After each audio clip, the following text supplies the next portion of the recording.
আউযুবিল্লাহি মিনাশ শাইতানির রাজিম। বিসমিল্লাহির রহমানির রহিম। আলহামদুলিল্লাহ আলহামদুলিল্লাহ আলহামদুলিল্লাহ ওয়াসসালাতু ওয়াসসালামু আলা রাসূলিল্লাহ সাল্লাল্লাহু আলাইহি ওয়াসাল্লাম। প্রিয় ইউটিউব ভিউয়ার্স, আপনারা দেখতে পাচ্ছেন আমার হাতে আজকে এই বইটি এসে পৌঁছেছে। এটা হলো জিনের রাজ্যে ফিরে যাও, জিন জাদু ও তার প্রতিকার বিষয়ে লেখা। এই বইটিতে একজন কবিরাজ কিভাবে জিনকে রোগী পরীক্ষা করবে, হাজিরা করবে কিভাবে, সেটা জিনটা শনাক্ত করবে কিভাবে, রোগীর ওপর বা পাতার ওপর ভর করবে কিভাবে, ভর করার পরে গণ্ডি দেবে কিভাবে, রোগীটাকে জিনটাকে সাথে কথা বলবে কিভাবে, তারপরে কোন পদ্ধতি কোন তদবির দ্বারা সেই জিনটার সাথে তার মোকাবিলা করবে, সে জিনটাকে কীভাবে সে ফিরাবে সে বিষয়ে, এবং জাদু এবং বদনজর কীভাবে সমাধান করবে সে বিষয়ে বিস্তারিত আলোচনা করা হয়েছে এবং অজানা কিছু তথ্য এই বইটাতে সমৃদ্ধ করা হয়েছে। কোনো কবিরাজ আমেল ভাইয়ের কাছে এই বইটি থাকলে সে অজানা বিষয়ে কিছু তথ্য পাবে, অজানা বিষয়ে কিছু তথ্য পেয়ে থাকবে। তো এই বইটি এখনও বাদাই হয়নি, বাদাই করবো ইনশাল্লাহ। এটা 184 পৃষ্ঠার বই, 184 পৃষ্ঠার বই এটা, বুঝছেন? আপনারা দেখতে পাচ্ছেন এখানে কোনো ধরনের কুফুরি মন্ত্র নাই। 184 পৃষ্ঠায় দেখেন, 184 পৃষ্ঠা। এই বইটাতে কোনো কুফুরি মন্ত্র পাবেন না, সম্পূর্ণ ইসলামিক আলোচনায় এই বইটি লেখা হয়েছে। বিভিন্ন কোরআনের আয়াত এখানে দলিল হিসাবে ব্যবহার করা হয়েছে এবং তার মাধ্যমে কীভাবে তদবির করা যাবে সেই বিষয়ে আলোচনা করা হয়েছে। মোট কথা, জিন সংক্রান্ত তদবিরের যে ফুল কোর্স একজন কবিরাজের দরকার সে বিষয়ে এই বইটাতে উল্লেখ করা হয়েছে।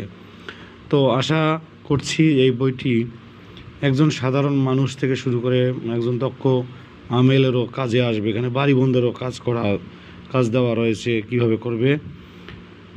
তবে এই বইটি একজন সাধারণ মানুষ যে কিছুই জানে না সেও যদি ব্যবহার করে, সেও এই বই দ্বারা জিনের তদবিরের কাজ করতে পারবে ইনশাল্লাহ।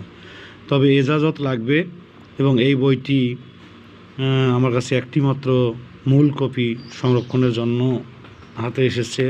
যেহেতু বইগুলো কোনো লাইব্রেরি থেকে বা কোনো প্রিন্ট মিডিয়া বা কোনো প্রিন্ট প্রেস থেকে এগুলো বের করা নয়, সুতরাং এগুলো আমার ব্যক্তিগতভাবে সংরক্ষিত।